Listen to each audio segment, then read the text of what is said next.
What up, YouTube? Hey, thanks for tuning in. If it's your first time to the channel, I'm glad you're here. My name is Mike the Businessman. Hey guys, so I just wanted to talk about something that's been on everybody's mind right now. I mean, yes, we have the war in Ukraine. We see interest rates are rising through the roof. Gas prices are insane right now. Clearly, the economy is headed towards a recession. So the obvious question, especially for people already in the car rental business or people that are on the sidelines looking to see if they should jump in, is this the right time? And if I'm already in the car rental business, what should I think about this environment? What should my strategy be in the upcoming months or year? And so I just wanted to kind of briefly give my thoughts on that and then kind of share with you guys what I also am doing right now. So I'll preface by saying one thing. Clearly, what's going on this year is unlike what happened pre-COVID and post-COVID, right? Immediately post-COVID, we saw where despite the entire economy being shut down, people's spending habits still increased, right? And that's also because of all the money the government was pumping into the system. And so they incentivized people to go out and spend money, which is why you saw where the likes of Hertz and these rental car companies were going out of business.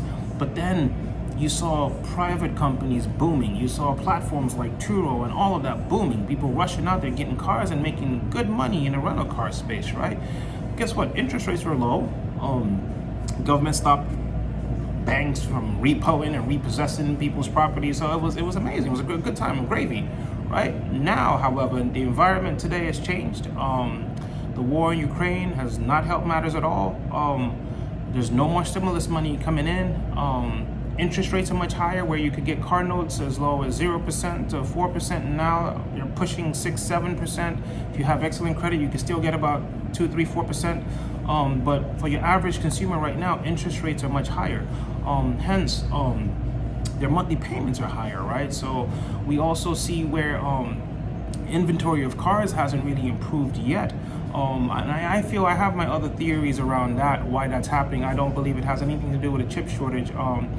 But the point is, right now we see where there's no more stimulus money coming in, so the money isn't trickling down. So a lot of people now have been forced to, where you saw about the Great Resignation 2 years ago, a year ago, people are going back to work now. So people are going back to their old jobs, begging for their old jobs back. People are starting to, so to speak, tighten up with spending a little bit.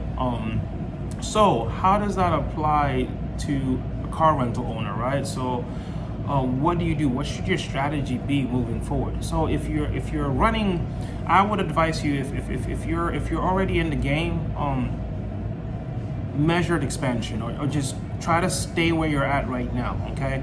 Don't go out buying more cars. If anything, try to reduce your overhead. I think that should be your number one strategy.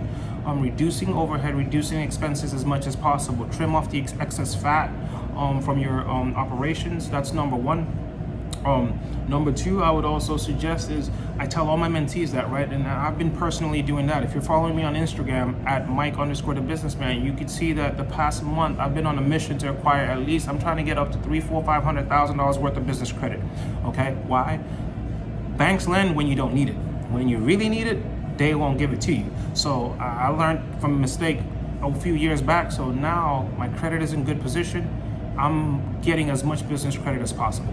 This, the beauty of business credit is it doesn't show up on your credit. Number two is, the more you use it, the more the bank gives you. And a lot of business credit cards give you 0% interest, okay, for a year, 16 months, or longer, 18 months. So I would say this is the time to go amass as much business credit as possible, because guess what? The people that have that excess float, that liquidity, are the ones that could withstand whatever is to come, okay? I could still afford to pay my employees when things get hard. I could still afford to keep marketing when things get hard in the economy, okay? Versus the other guy down the street that, you know, has no rainy day funds or did not plan properly for the recession, right? I can still take care of my overhead and keep my doors open, because guess what? We still get business. There's still business, still travelers. Travel hasn't slowed down. I'm not sure if you've been to the airports lately. Airports are still filled up.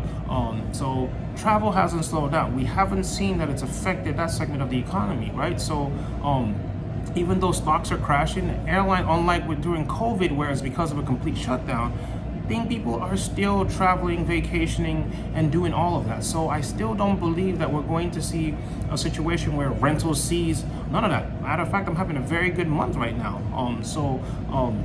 And this video is being shot in July, so I'm having a good July. So I don't see signs of that yet. Not saying it might not happen again in the future, but at least when it does, I have enough float so that even if I have to still make my car notes, I can still do that. If I have to meet my expenses, I can still do that. That's my point. So I think number one, you need to be very cautious with expansion. Don't do anything too crazy. Don't take on any excessive purchases.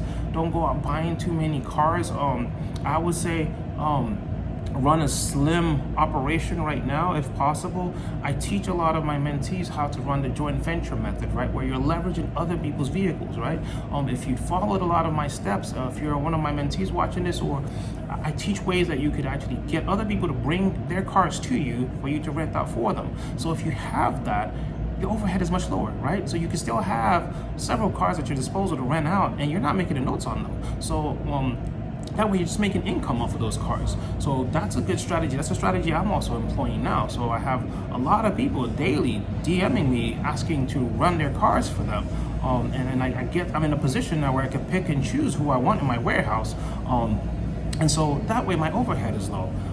I just recently sold my McLaren. It had a lot of miles on it, and it had gone over 30,000 mile mark, and also just because I foresaw what was coming, right? So I just thought maybe let me let go of a few cars and then just so to speak run a leaner machine, right? So that's my strategy going into it. I intend to actually, if anything, continue to market. I'm not going to drop my advertising dollars. I want to continue to put my name out there, my brand out there. I'm going to continue marketing, so I have enough float for all of that. I'm not going to stop that. My employees will still get paid. I'll still keep so nothing changes for me. Just because I'm planning properly, I'm planning ahead. And also, this is where having, like I always preach, right, owning your own book of business, which is why I like private rentals. You can retarget customers, right? So that helps, especially times like this. So that way you don't run into these issues where you're relying on the algorithm, and when that algorithm stops working, or God forbid, legislation like what's going on in Atlanta, if it affects one of these apps too, where the government wants to have their hands in the pie also, then what happens to your business then? But at least if you're running private, you have control over it. You could retarget customers and still be able to sustain yourself through the slow months. So that's my strategy. I just wanted to share it with you guys. Let me know your thoughts in the comments, and I'll see you guys on the next video. Don't forget to like, share, and subscribe this video. And like I said, be patient with me. I'm still learning and growing with the YouTube scene. So I'll try to post more consistently, and I'll see you guys later. Thank you very much.